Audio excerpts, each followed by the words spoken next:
Les professeurs de l'Université pédagogique nationale ont refusé de reprendre les enseignements ce 10 août, date officielle de la reprise. Réunis le jeudi dernier en Assemblée générale extraordinaire, les professeurs membres de l'APUPEN, Association des professeurs de l'Université pédagogique nationale, ont constaté une absence de volonté de la part du gouvernement de la République de répondre à leurs revendications. L'APUPEN reste tout de même ouverte au dialogue et programme une nouvelle évaluation le 17 août 2020. Suivez leur déclaration lue ici par le président de cette association, le professeur Raoul Ekwampok.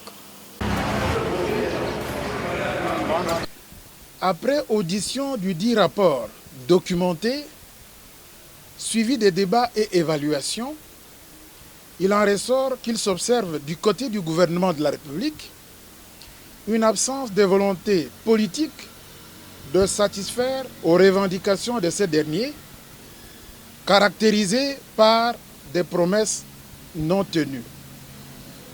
Par conséquent, l'Assemblée générale extraordinaire de l'APUPEN a refusé de reprendre les activités académiques prévues le 10 août 2020 jusqu'à la satisfaction de ces revendications, d'autant plus que la grève précédemment amorcée n'était que suspendue. Pour rappel, il s'agit des revendications ci-après.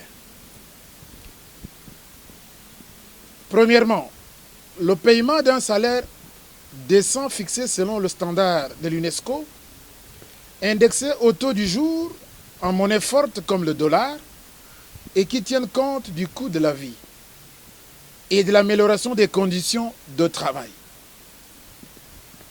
Deuxièmement, le paiement du manque à gagner 2018-2019, dont l'Université pédagogique nationale n'a touché aucune tranche, malgré les nombreux recours introduits auprès des instances compétentes, mais c'est une dette que l'État doit payer au personnel de l'Université pédagogique nationale.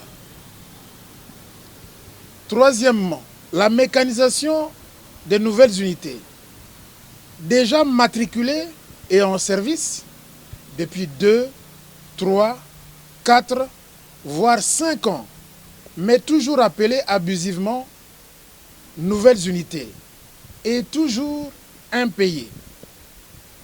Quatrièmement, la suspension ou la suppression de l'impôt professionnel sur le revenu, hyper en sigle, jusqu'à ce que de nouveaux salaires soient calculés. Et là, il s'agira du nouveau barème, conformément à la loi portant statut spécial du personnel de l'enseignement supérieur et universitaire du 28 décembre 2018.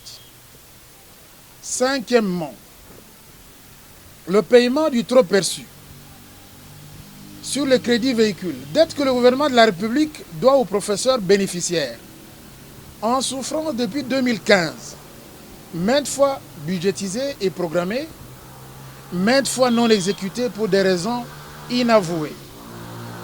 Sixièmement, la publication des barèmes salariaux de tous les fonctionnaires et agents de l'État, allant de la présidente de la République jusqu'à l'huissier, afin d'asseoir la justice distributive et réduire ainsi la tension salariale existante qui consacre inutilement les inégalités sociales. Septièmement, enfin, la prise en charge sanitaire réelle des soins médicaux, conséquente et effective des professeurs et de tous les personnels de l'enseignement supérieur et universitaire. Entre-temps, l'association des professeurs de l'Université pédagogique nationale reste ouverte au dialogue. Une nouvelle évaluation est prévue le 17 août 2020.